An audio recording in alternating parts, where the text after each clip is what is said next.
हाय. परवा ना मी एक खूप भारी पुस्तक वाचलं बरं का. खरं तर मी अशी ऑफबीट्स बुक वाचत असते नेहमीच, पण अशी कधी कॅमेऱ्यासमोर येऊन कधी बोललेच नाही, कारण का मला कधी आवडत नाही. आणि म्हटलं जरा आपण इतकी वाचलेली आहे थोडी ऑफबीट्स बुक, तर त्याच्याबद्दल बोलू. बरं, हे फर्स्ट टाईमच मी अशी कॅमेऱ्यासमोर येऊन बोलते आहे, तर yes please try to understand me. आहे अशी गंमत की मध्ये मी एक बुक वाचलं, ते बघा तुम्हाला दाखवू का. बुक्स हे आहे.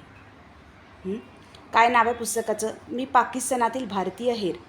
आता आपण मध्ये पिक्चर बघितला धुरंधर, तेव्हापासून सगळ्यांनाच आपल्याला या फील्डमध्ये नेमकं काय होतं काय नाही याच्याबद्दल खूप इंटरेस्ट निर्माण झालेला आहे. पण तोही एक पिक्चर होता. सो रियालिटी काय असते, ही लोकं कसे करतात, ह्यासाठी मी हे पुस्तक घेतलेलं होतं लायब्ररीतून, की कसं स्पाय नेटवर्क बिल्ट होतं आणि काय होतं हे सगळं वाचायला. कारण हे जे रायटर आहेत त्यांचं नाव आहे मोहनलाल भास्कर, आणि ते खरंच भारतामधून पाकिस्तानला गेलेले होते ह्याच्यासाठी, की स्पाय म्हणून तिथे आपलं नेटवर्क सेटअप करायला आणि हे सगळं करायला.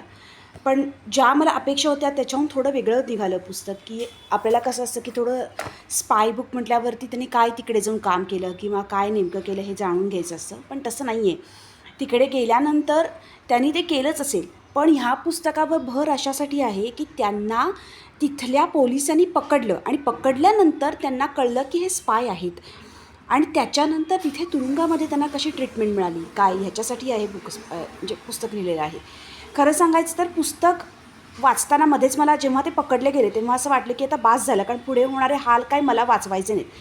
पण खरं सांगू तर त्यांनी जे काय हाल झाले त्याच्यावरती इतकं कॉन्सन्ट्रेशन केलेलं नाही आहे लेखकाने, कारण का त्यांना माहिती आहे की लोकं सेन्सिटिव्ह आहेत, वाचणारी ही लोकं भावनिक आहेत, त्यामुळे त्यांनी तशा भावना सांभाळूनच पुस्तक लिहिलेलं आहे. आणि तिथे होणारं तुरुंगातलं होणारं राजकारण, तिथे भारतीय कैद्यांना मिळणारी वागणूक, ह्याच्यावरती हे पुस्तक जास्त कॉन्सन्ट्रेट करतं. आणि त्यामुळे पुस्तक फार वेगळं आहे, कारण का बाकी जी काही स्पाय स्टोरीज मी वाचलेल्या आहेत, की जसं मोसादचं पुस्तक वाचलेलं, की त्याच्याहीमध्ये त्यांची ऑपरेशन्स होती, पण पकडल्या गेल्यानंतर एखादा स्पाय त्याच्याबरोबर काय होतं हे नव्हतं.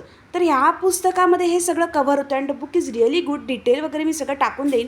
आणि हां, तुम्हाला मला काय हे वाचवणार नाही बा, तर असं काहीच नाही आहे. थोडा त्यांना त्रास झालेला आहे, ते लिहिलेलं आहे, पण कॉन्सन्ट्रेशन त्याच्यावरती कमी आहे आणि तुरुंगातल्या राजकारणावरती आहे. तर नक्की वाचा. डिटेल मी तुम्हाला कॅप्शनमध्ये टाकेन. थँक्यू.